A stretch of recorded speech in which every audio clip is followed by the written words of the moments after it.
Don't worry, I know what you're thinking. Harry Potter's had a nasty Quidditch accident. Do you know what I can't stand? Sorry, let me emphasise. Do you know what I can't stand? But look on the bright side. I've never had to queue at Disneyland. Now, I'm just going to throw a disclaimer out there. If I do get too energetic, please stop me. I want to keep my benefits. Otherwise, how would I heat the jacuzzi? I'm joking. It's a pool. I was at the cinema seeing the new James Bond film the other day, and it got me thinking, maybe I would have liked to have had a go, being James Bond, but obviously I'm a bit inhibited. Ah, Mr. Bond, I've been expecting you.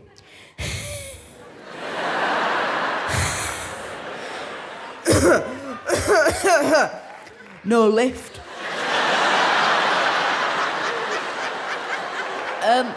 But this isn't the first Britain's Got Talent event I've been to. I was actually at the live tour in Manchester, funnily enough, 2 years ago. And the staff, they couldn't have been more helpful, moving people out the way, getting us to a seat. And then when we finally got there, the view was just fantastic. And we sat down, and my sister, she tapped me on the shoulder, turned round, and I'll never forget this as long as I live. She said, "Jack, we are so lucky you're disabled. You cannot take her anywhere." Thank you very much. I've been Jack Carroll. Goodbye. Well, it's very nice to be back. I'm a little bit older now, old enough to go clubbing, which is difficult as a sober disabled person, because all I get is people coming up to me going, "Jack, you drinking?" I have to go, "No, mate, this is just how I walk normally." Although, my favourite part about going out isn't actually the drinking. It's taking my walking frame onto nightclub dance floors and watching people trip over it. I never do it on purpose, but I do pray that it does happen quite a bit. I do get out and about a bit. I like going to the football, watching, not playing, obviously. But I could never be a Liverpool fan because I sit in the disabled section, and I couldn't imagine being sat in the disabled section and having to listen to 70,000 people sing, "You'll never walk alone."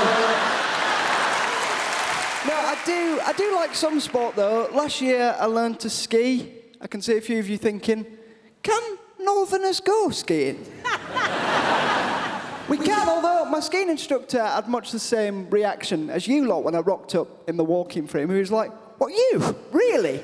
Does he know he's disabled? Has anyone sat him down and told, well, they're not going to stand him up, are they? That would be counterproductive." But I did, right, I learned to ski, and most people would be thinking, as the wind was flowing through the hair and the snow was crunching underneath their feet, most people would be thinking, what a fantastic achievement that is against all the odds. I thought, oh no, I'm going to lose some benefits.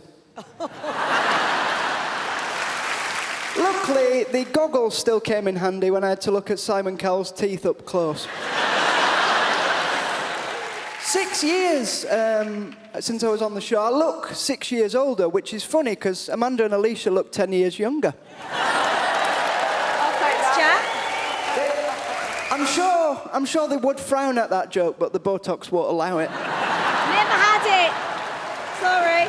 I think getting older's fine as long as you keep learning. For example, the other day I learned that the universe is expanding at a rate of 3.3 million light years per second, so it'll still never catch up with the rate at which David Walliams publishes children's books. This has been absolutely lovely. I've got to say, the first time round, the reaction to my performance was pretty overwhelming, so I've got to say thank you to that, firstly. And then secondly, the reaction on social media has always been pretty good. I prefer Facebook to Twitter because I would rather get a happy birthday message from someone who didn't mean it than a death threat from someone who did. Well, you've been absolutely lovely, and it's nice to be back.